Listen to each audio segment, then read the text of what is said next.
Tay, Ah, medyo marami akong nakuha pera sa'yo ha. di ba sinabi ko naman sa'yo, ikaw na yung kumuha ng pera doon. Marami tayong binayaran mga bills, Dami ka binayaran. Magkano yung bills? Nasa 25K Laki lahat. ano?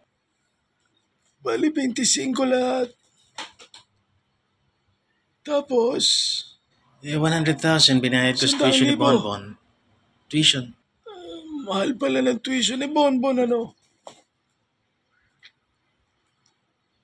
Bakit 500,000 yung nawala doon? Ha?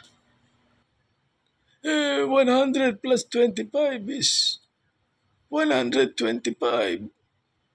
500 minus 125 is 375. Nasaan yung 375? Hinahanapan mo ako, kaya aking gumagawa lahat. Sorry na. Hindi ko naman obligasyon tanungin kung nasaan yung pera ko. Obligasyon mong itabi yan. Sige, sa'yo na. Para sa needs mo and wants. Sorry. Ba't ba kasi hinanap ko pa?